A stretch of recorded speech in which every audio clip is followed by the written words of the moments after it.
So Sam will be our mortgage rep, a partners there with KW. And Sam is going to talk a little bit about what he does in the buying process, how we go about getting the buyers qualified, how we're going to hand off as a exchange so that we all stay as a team. That's how I like to think of it, so that it's an easy transfer to the buyer, and the buyer always know that we at his best interest or their best interest, and getting his mortgage approved and getting the real estate part uh, closed as smoothly as possible by utilizing the team. So Sam, you take over, tell us about yourself and what you do, and the floor is yours. Hey, Kara, thank you. I appreciate it. For those you don't know me, I'm Sam Ventola. I'm a branch manager here at Mortgage Unlimited. I've been in the mortgage industry now for over 25 years. So this setting is something I really like to do. I enjoy teaching. It's changed the industry in the last 25 years. When I first started, actually a realtor told me something that I never forgot. When I used to first qualify people, he used to say, listen, take 3 times what the people are making, and that's a good barometer to see what they could qualify for. So if you had someone making $50,000 a year, you could probably get them into a $150,000 mortgage. Now, that's kind of changed now because with the rates being dramatically low and so there's really no quick way to do it. But I want to just walk you through the steps that I use in order to pre-qualify somebody. So the first step, most important.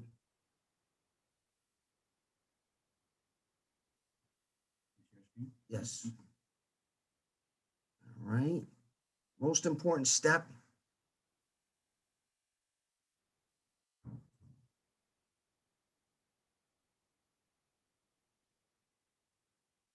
Okay.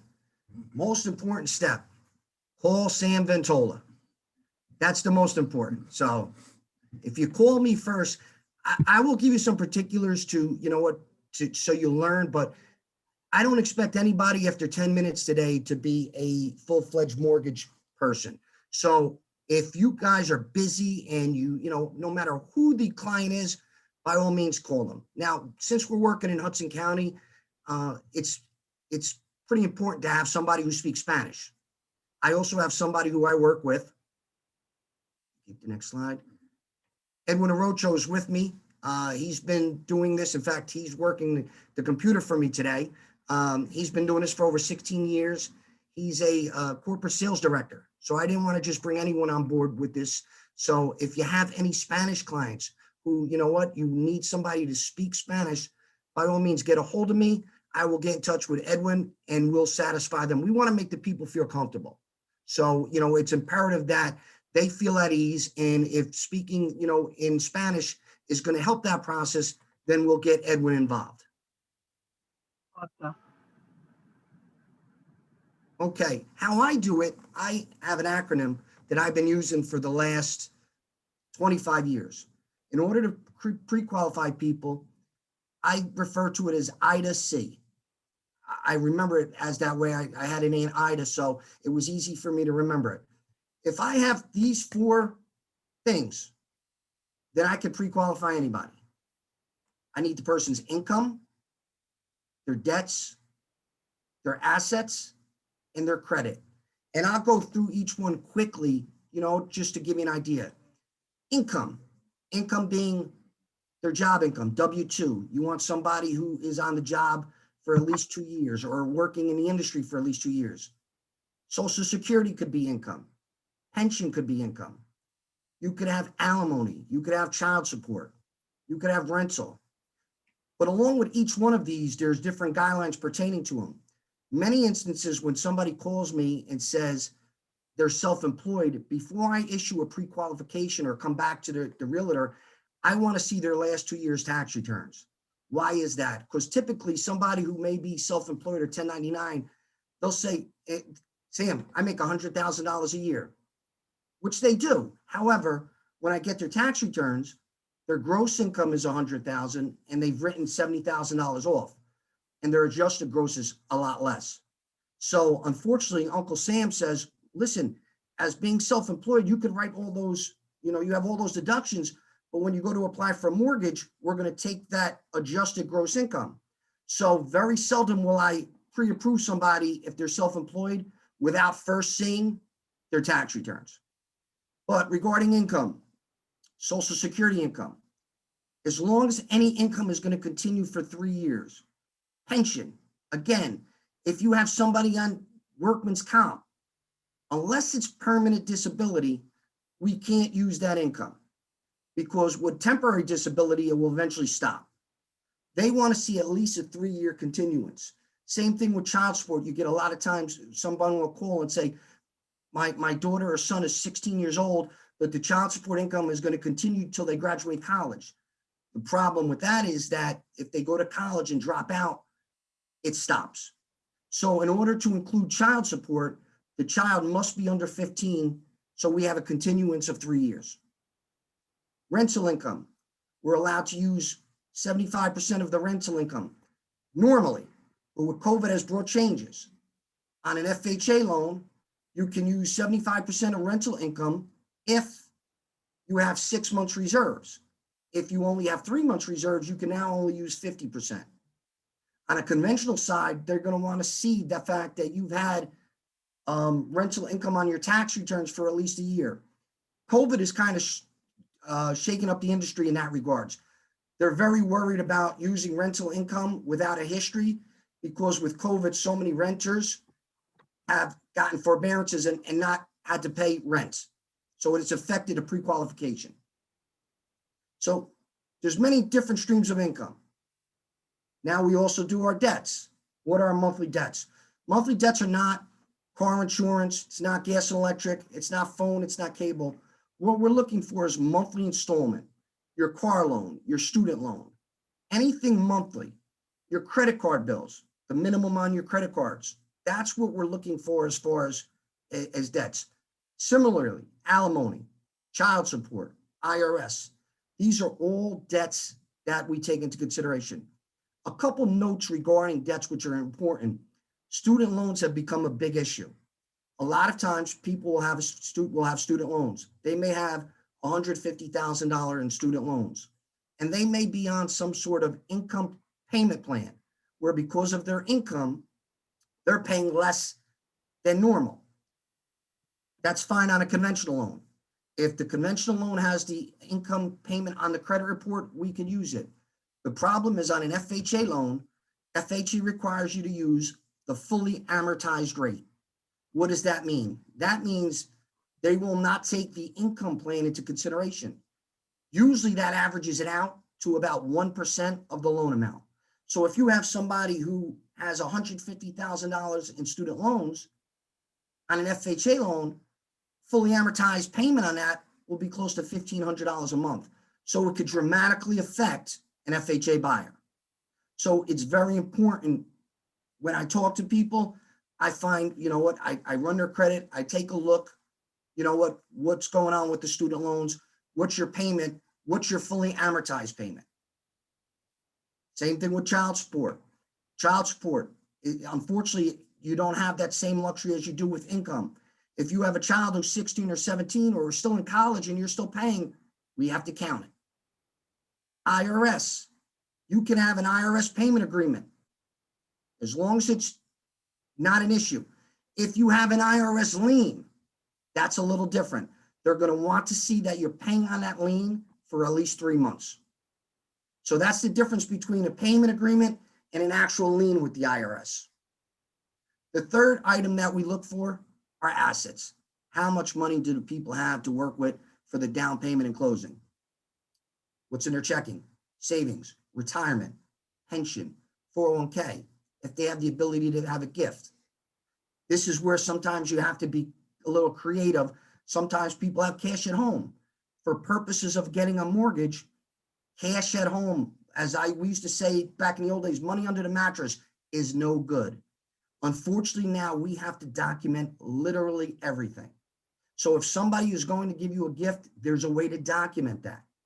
It's important. On an FHA loan, the donor actually has to have that money in their account for 30 days. Conventional is a little different. We could do a certified check, but on an FHA loan, it differs.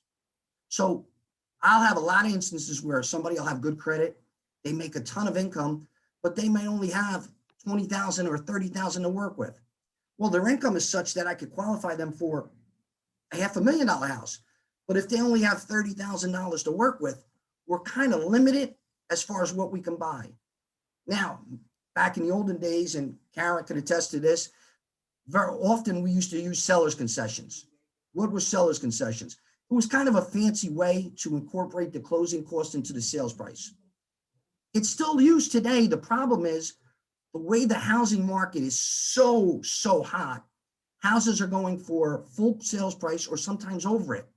It's almost impossible to add in seller's concessions on top of that.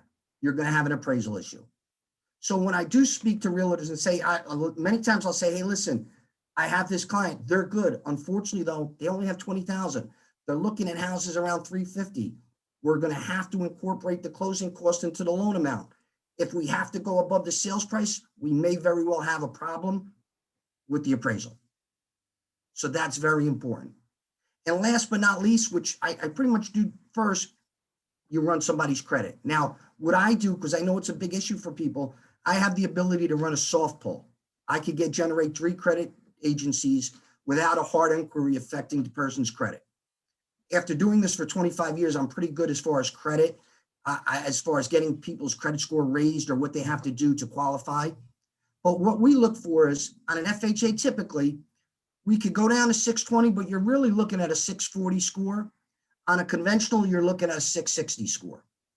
Anything less than that, we're going to have an issue with Fannie Mae, Freddie Mac, FHA financing.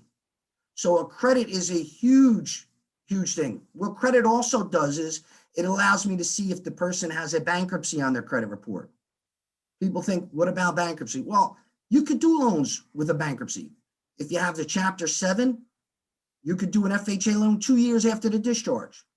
Conventional is 4 years. You can actually do a Chapter 13 while someone is in.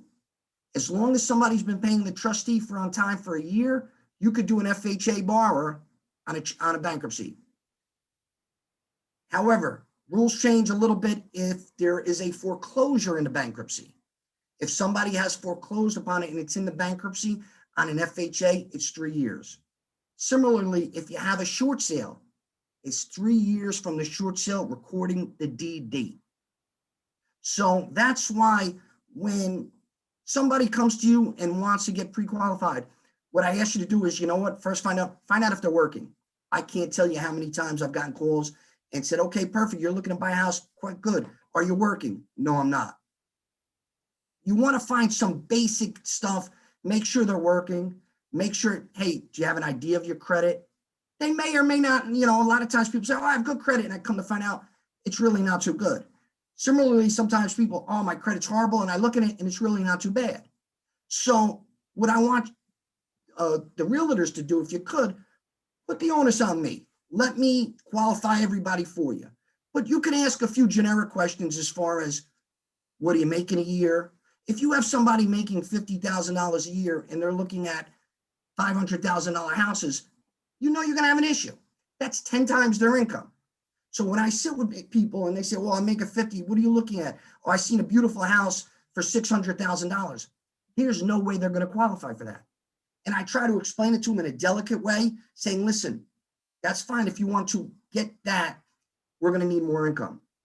I'm a little different also. When I pre-qualify somebody, I like to ask the people, where is their comfort payment? Because I have people that I could qualify for $500,000 a year, but they might not want to spend $3,000 a month. So what I like to do is find out, hey, where are you comfortable with the payment? And then kind of work that number into where they're comfortable. In many instances, they realize that what they wanted to pay and what's out there is not the same. And they increase what they're willing to pay. So that's very important. I'll go to the next slide. I just wanted to throw a couple things at you. 2 definitions that you probably hear in the real estate world with your mortgage rep. You'll hear PITI. PITI is just principal, interest, taxes, and insurance. And we use that number to figure out what the person's qualifying ratios are. You will hear DTI, a debt to income ratio. That is what the person's debt to income is. Now, the FHA, to give you an example, their qualifying ratios are 31-43. The debt to income ratio is 43. However, we get loans approved sometimes as high as a 56 debt to income ratio. So it's one of those things that each loan is pretty much, each person is pretty much different. So depending on the credit and the reserves and things of that nature will enable us to see if we could expand that debt to income ratio. But you'll hear those two terms a lot in the mortgage business. That's pretty much it. Can I ask a question? Yes, absolutely. With the debt to income ratio, what would be the ideal ratio? That's a good question. I would say, Yoli, anything under a 45 debt to income ratio is excellent. 45. You know what? In fact, if you have a conventional loan, frequently that front ratio we have to keep under 45, but the debt to income ratio on Fannie Mae or Freddie Mac, you have to get it under a 50. Otherwise, you won't get what's called DU approval. If you go above 50, you're not going to get a conventional approval. With an FHA, we could go as high as 56 sometimes. Mm-hmm. And why is that important, especially in Hudson County, is that a lot of your condos have to go conventionally. And a lot of people who are putting 5% down on a condo, many instances, their debt to income ratio is a little higher. So they would be perfect FHA buyers, but the problem is in most areas of Hudson County, there are no more FHA approved condos. So that's why it's sometimes you have to, all right, let's try and flip it to a conventional program. Sam, can you do the spot approval for a condo building for FHA, or is that no longer in existence? Karen, they have it, but I have to tell you, I take a pass on it because it's a nightmare. I'm very big, I'm a control freak for one, so I like to control the loan. But anytime I have to send something out and you know what, it's a gamble whether they do it or not. I rather tell you, you know what, I'll take a pass. I'll let somebody else mess it up. I always tell people, I do my gambling in Atlantic City or Las Vegas. I don't want to gamble on Yoli's deal. I want to make sure when she calls me, I'm going to get it done. That's Sam, you threw me off with the Eddie. What's that? You threw me off with Eddie. I'm sorry about that. Eddie is, if you caught it, Eddie, I brought Eddie in. He's a sales director here. Okay. All right. I missed the first half. All right. You know what you said? I did catch something. I'm sorry. I want to make sure I got it in my head because I talk to Karen all the time, and I always try to do the prerequisite work for the mortgage rep because you're the expert, you're the specialist. All this PMI, I do, talk about, they're going to talk about your debt to income ratio and what your mortgage payments would be like. But I try to make sure I get enough information to know that I should pass them on.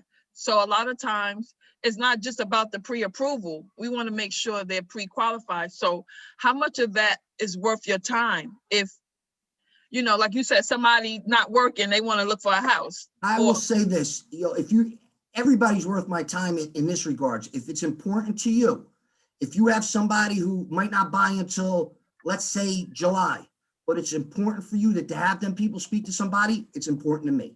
Okay. So what you said was extremely true. If you have somebody who's not working now and doesn't have any money, but hey, I want to buy one day. Listen, you know what? I say, listen, when you're ready, come back. You know what? I much rather work with, call people that I know that are bothering you to look for a house who are qualified. So I want to just real quick, in the next 2 minutes, I'm going to put Edwin in here. This is how I do it, but we also have a system, and I know Keller Williams is very good as far as, technology and bells and whistles and things like that. We have a mortgage coach system that we use to pre-approve people that we do both not only in English, but in Spanish. So I'm going to put Eddie just to run to you real fast.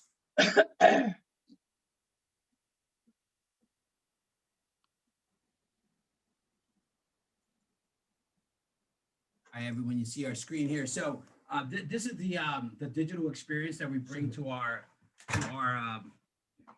hi guys, how are you?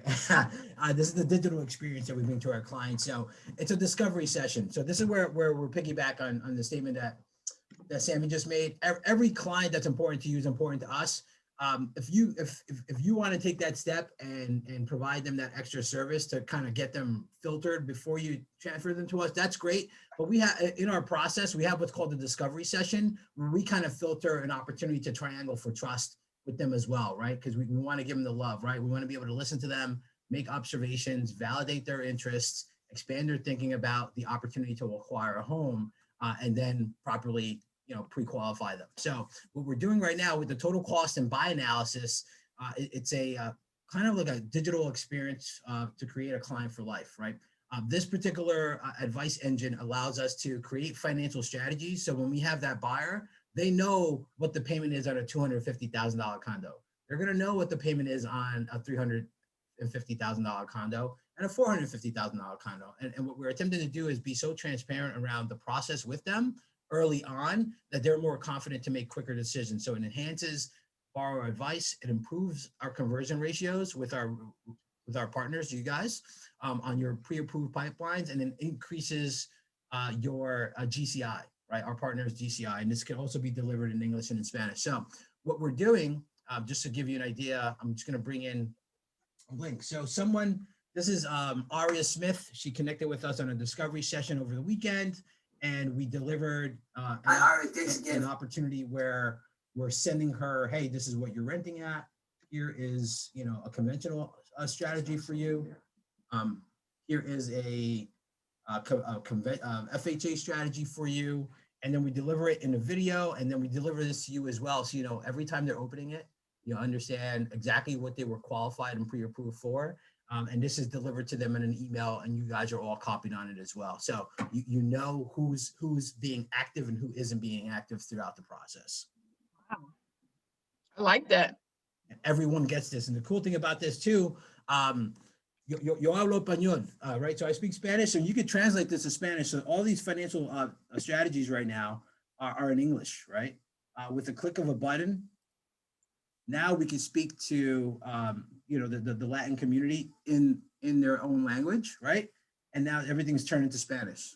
So now we're delivering a high-level digital experience to our borrowers in both English and Spanish, and they can make quicker and better decisions because of it. I have a question, Eddie. Yes. What at this process when you're taking this their information and their credit is not stellar, do you have a credit repair service, or do you direct them? Do you coach them? Yeah. Speak to that. Kara, in many instances, let me sneak back in here. In many instances, believe it or not, I take it upon myself. I could do it myself, but in somewhere it's going to be a longer process. I have a few different credit people I work with. Yeah, we work with a few different people. Who's the young lady? Micah Curtis. Micah Curtis, yes. Micah Curtis Home Loans Assist. I refer her out frequently. She's very good. What's nice about her is she constantly keeps in touch then with me about the client. So if I send Mr. and Mrs. Smith to her, she will give me constant updates about how we're progressing with them. And when their credit is such that they're able to buy, she'll say, okay, Sam, Mr. and Mrs. Smith, we're ready. Go get them. And then I could come back to you and say, hey, Kara, you know what? Mr. and Mrs. Smith is ready. Let's go. For open houses, do y'all do flyers for us? Absolutely. I do. And I'll tell you, just give me, if whoever's doing an open house, give me an update and like a heads up during the early of the week. I'll do a flyer. I'll take it from, I'll ask you to get me the MLS site link, and I'll download the pictures, and I'll usually there'll be 3 or 4 different scenarios, conventional, VA, FHA, and this way to walk the buyer through everything with all of your information on it and pictures of the house.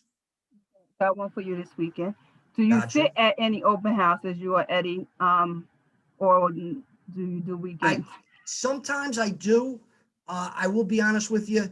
After doing this 26 years and with 3 children now, it's much more difficult. However, I have a young lady who works with me a lot, she's very versed. She was a processor for 15 years. She's been a loan officer for the last 3. She's like my assistant for Bayonne. She's a big help because she speaks fluent Polish. And if she's free, I send her out, and she does a great job, and she enjoys doing them.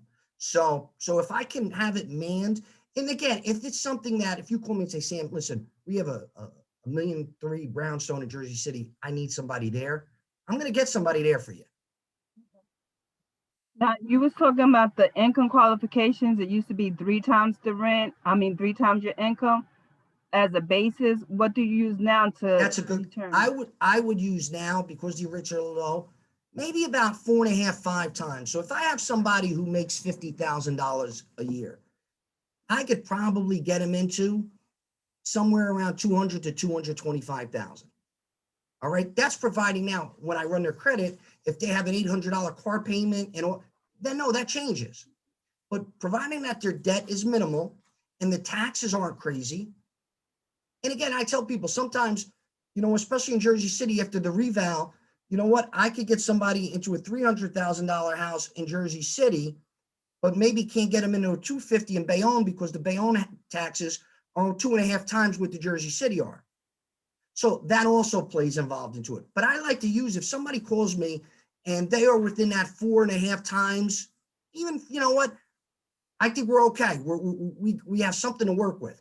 But if somebody calls me and says, hey, listen, I make 50,000, I'm looking at a 2-family for 750,000. Hey, listen, let's help me here.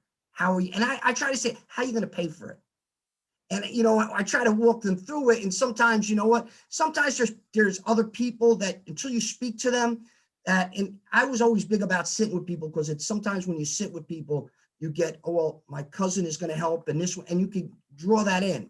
But in some instances, people really don't have a clue, unfortunately. So they have no concept. They just see a pretty house and they say, oh, wow, I want that, and until I go over the numbers with them and they go, oh my God, so you try to be delicate with them when you talk to them, but yeah, that all plays into it. I like to go, as soon as they tell me what they make, I'm figuring, you know what, in my head, I'm going, all right, we could go, if they're making 60, 70,000, all right, we're looking at 300,000 just based on income. Now let's see how much money they have to work with. Thank you. If That's anybody like our has, conversation we had this week with the lead you sent me. yes. Yeah. Exactly right. Thinking about Karen, 55. She had, I'm sorry, go ahead. No, go ahead, finish. No, I was just joking with Karen because we had a lead this week. They was making about 55 and they had no income and they wanted champagne taste with no money. Absolutely. I was Absolutely. like, okay, and got an attitude. Karen, I have to tell you, and this young lady right here, Yoli, I love working with her. She has been a godsend. She's been a pleasure to work with. It's been great. She is going to be a star in that office in no time soon. I can tell you that. I've been doing it for a long time, and I can tell. I'm trying to step it up. I know she had the potential. I trained her. Karen, you did a good job, because she really, she's got lady. fire in her belly. She is. I love working with her. So I need her to keep feeling that fire, Sam. listen, you have nothing to worry. She's terrific. So you get a couple like that, you're in good shape. So it's been a pleasure, working with her. Yeah, I'm ready to close some deals, Sam. Come on. You got it, girl. We're gonna get them.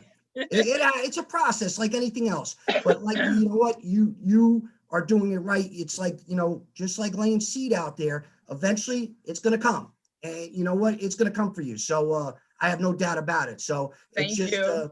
and a lot of times now, unfortunately, you have good buyers, but there's no houses. So No, that's the other thing you're that's working the problem. with. So The buyers I are have coming. people bidding $30,000, $40,000 over the sales price. And I just one the other gentleman, he'll call me today saying we didn't get it. Somebody came in 40,000 with all cash. It's so it's tough. So what is the easiest way for us to give you that warm handoff? Text message, email, call you? My cell phone is always the best number to get me at, because I'm usually always on the move. But I have a lot of the KW people, what they do, which I like, they'll do a joint text sometimes. introducing me. In fact, Carlos just sent me one with a person introducing the person to me, and I will say, hey, listen, when's a good time to call? Can I call you now? Will you tell me when? So this way they know, you know, when's a good time to call. And the agent also knows, because then after I speak to the client, if it's a joint text or a joint email, I'll send out an email or a text back saying, it was a pleasure speaking with you. Yoli, your client is good. We're looking at something around 350,000, you know, but I'll usually always call the agent personally anyway to let them know about the borrower. I'll Matt, But email. you can get me anytime, and I do mean that. As far as on my cell phone, I will always get back to you. Like now in the training session, as soon as I'm done, I'll take my phone off airplane mode, and you know what. But other than that, usually I pick up the phone instantaneously. Okay. Matt, do you have any questions? No, it's just like I said, you know, making sure that I ask the right questions to pass them over, because I do believe knowledge is power. Education is the key to success. So, you know, they may think they're ready and may not be ready, but at least they'll have the knowledge to move forward, and they will always remember me to say somebody took the time to do that, you know. So, you know, just having those prereq questions on hand. Perfect. And Well, that's where you listen, take if your anyone mic has any off. questions later on, feel free to call me. You could email me anytime, and I'll answer as best as I can. No problem, no problem. Thank you so much for Listen, coming. Karen, thank you for having this Thank you. opportunity. I really appreciate it. And like I said, hopefully seeing a lot more of you. I'm going to start sending some stuff Oh, I out. have a question before you Yes, go. go ahead. So other than the flyers, if I wanted to do some marketing, can you do that with, you know, Yes. with your information at the bottom, and we can Absolutely. If okay, call I'll me, talk to you. whatever you have in mind, Yoli, if it makes sense, I want to do it with you. Okay. So absolutely. In fact, you'll start seeing probably some emails from me every so often with different information about the mortgage business, or, you know, I might even send a video out just saying hi, because, you know, where I used to walk into the office and say hello, you know, the pandemic kind of changed that for now. So I just want to make sure I'm in front of people as much as I can be. And then I'm always accessible to the office. Okay. I'll Where have a you at video. right I'll put now? it on my Facebook. Sam, where are you located right now? My office, now I'm actually in the corporate office. We're in Garfield. My branch is in Rochelle Park rather. But I tell people, I literally a lot of times work out of my car. Like I used to be, today would be a day that I'd be in Jersey City. It's a Wednesday. And I would be downtown Jersey City. I'll be at the front desk getting those flyers. And I would be like the mailman, Yoli. You would check your box and you'd have a flyer in there for me. You know what? Because, you know, and I would be out there on the street. I was always one of those people, you know, that were out there. Tuesdays, I was in Bayonne. Wednesdays, you know, Jersey City. So, and I'm going to get back when the spring rolls around. I'm going to try and get back out. Can't put out flyers anymore because you're afraid of, you know, but I want to just pop into offices, say hello, let people know if they need anything, I'm around. And I miss seeing people. I'll be honest with you. I know, me too. I'm a people guy. Karen, what did I tell you about Sam? I said, Sam is going to be the man for me because I love his energy, our personalities. Oh, thank you, dear. Thank you. Cash, I can't wait. She's terrific. So the whole office has been wonderful, and I can't thank the office enough. It's been really a nice reception, and I'm really looking forward to do a lot of work. Hope we do a lot of business together. That's the whole purpose, to make sure we build each other, build the business, build the office. Absolutely. And any way I can help, please just let me know. No problem, no problem. All right, guys. Listen, thanks again. Bye. I appreciate it. Thank you so Take much. care. Have a Thank you, good day. Eddie. Thank you, Eddie. Bye, Eddie. Take care. All right, so today, I'm gonna keep our meeting short, only because 2 o'clock is Ignite, and I know some need to get on Ignite so that we can continue. Cameron, you have filter? You have a filter? Never mind, go ahead. So I just wanted to go over probably a few things on our actual intranet to show you where you can get different documents from. I'm going to share my screen. And I'm going to go into my KW. I hope everybody was able to see Gary Culler's vision speech. If not, I'm pretty sure there'll be reruns on it. Check it out. But on your KW dashboard, you have to go to the bottom now. And you got our KW 10 Market Center 1044. On our Market Center, I don't want that. What you got? I don't want that. How you get rid of that? All right. Acting up. Hit escape How you do escape? Where's escape? on your keyboard. No? Go away. I picked up something. Let me go back to the mouse. Okay, went back to the mouse. All right, on your my KW, on your my MC Market Center 1044. That's our internal office intranet. If y'all need to make announcements, you know you can make announcements from this dashboard. But what I want to show you is how to get to the KW documents. Because if you can't ever get me, generally everything we do, we have recorded for you somewhere in KW. So when you go to your documents, you're going to see a list of things.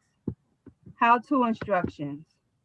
Your how-to instructions, you have here how to prepare a commission statement, how to understand Paragon, how to write a purchase offer. So today we were going to do contracts. If you didn't know how to write a contract up, you can click on it and it's going to give you the how-to instructions. The list of documents you need when you're doing a purchase contract. So it's going to tell you the sales. If you're doing a listing for a sale, what documents you need. If you're doing a listing for a rental, if you're doing a purchase documents, and if you're doing a rental documents. So since today we were supposed to do purchase documents, let's just go over what we need for the purchase document. That would be the consumer information statement. Remember, the consumer information statement states how you're working for that client, whether you're working as a buyer agent or a disclosed dual agent. You're only a disclosed dual agent if you represent in both KW, whether it's Bayonne or Jersey City. If it's a different office in KW, it's not a disclosed dual agent. You're just a buyer agent. Your exclusive buyer agency agreement, you want to make sure you use that so that you get that client's trust that they're going to only use you as their realtor and that they're not going to be bouncing from realtor to realtor because someone like that is not going to be loyal to you and you're going to waste your time and your energy. Your purchase contract, that again, you can look at another YouTube video, which will give you in detail how to do one, or just like I just showed you, you can click on and see how to do a purchase contract. Again, we're using DocuSign, not .loop. KW affiliated business disclosure, because we're getting new affiliates, we will put a new affiliation form together. Right now, you don't have to worry about that, but you see we have Sam, so that's a new affiliate. So we're working on documents to get that together. We may have a second lender, and then we'll probably have a title and insurance. Insurance is going to be next week, so make sure you tune in for next week so we can hear about the insurance company. But once we get all those affiliates together, we'll do another addendum so that you have the correct addendum back on file. NJAR, wire fraud. Again, we are not engaged in any type of wires. So as an agent, you would never give wire instructions. There was a case this week that got sent around. I'm not sure if everyone got it, but someone got a wire fraud within one of our KPG offices. So we want to make sure that everybody's aware as agents, we do not conduct any wire fraud. So that's why we give this notice, because we don't do wires. What kind of situation happened? where they try to interrupt as if they're the agent giving instructions to the buyer to send money to a different place. As agents, we don't do that. So therefore, the client was already educated with the wire notice, so they knew that it was a fraud. So it's our job to educate our clients that we as agents don't engage in any type of wire. So if they should get it, it's a fraud. And to contact their attorney and don't respond to that email or that call or do anything that call say do. Lead-based paint form, any house built before 1978, you need this. Again, that's found on the MLS under D for documents. Make sure it's filled out. Don't send out your client a blank lead form, because then they don't know if there is or is not lead, or if the owner have records or don't have records. So if it's not on MLS or you can't find it, ask the listing agent to send it to you. Owner confirmation of receipt. That's one that we don't use, but it's pretty much a document that tells us that the agent, the listing agent, presented our offer, whether it didn't get accepted or not. We know that the seller signed it, so it's acknowledgement that the seller confirmed they have the offer. So we Send that really back don't to use you? it, but we can use it.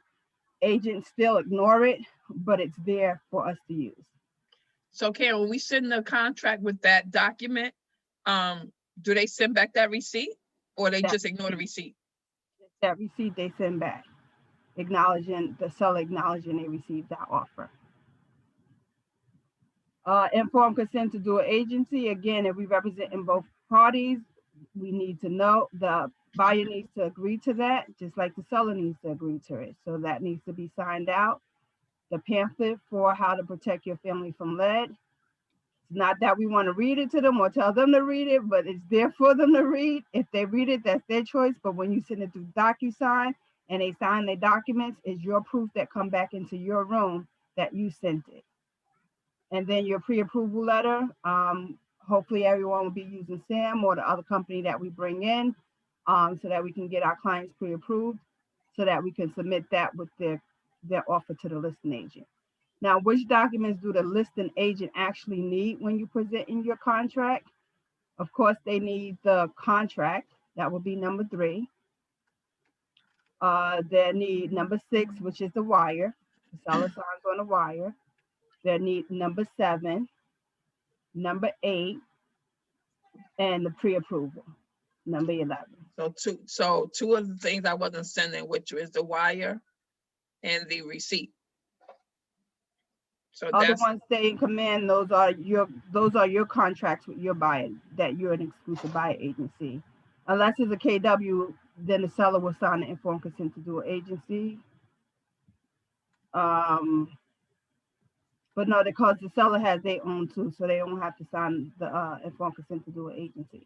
But anywhere where it says seller need a signature on your documents, those what you need to send to the listing agent. Any questions on the documents that you would need for your purchase? Any questions at all that you may have today? Like I said, I was cutting this meeting short because we have Ignite, and I wanted to make sure that y'all get to Ignite by 2 o'clock. oh, really? If you need me, you know how to reach me. I know. All right. In a few minutes. Everybody, Bye. have a great day. You got a comment, Edward? Huh? You have a comment? No, Okay. I'm trying to keep up. So, did you see where those documents is so you can go get them? Got it, and Yoli sent me the one I was asking you for. All right, very good. Thank you, Yoli. Anybody Matt, want you it? got any questions? Oh, Matt gone. All right. Oh, so then I can say this. I got to study No, for my you on meeting now. recording. Oh, Yeah, I have a part tonight. All got my right. meeting. Bye. Bye-bye. Bye-bye.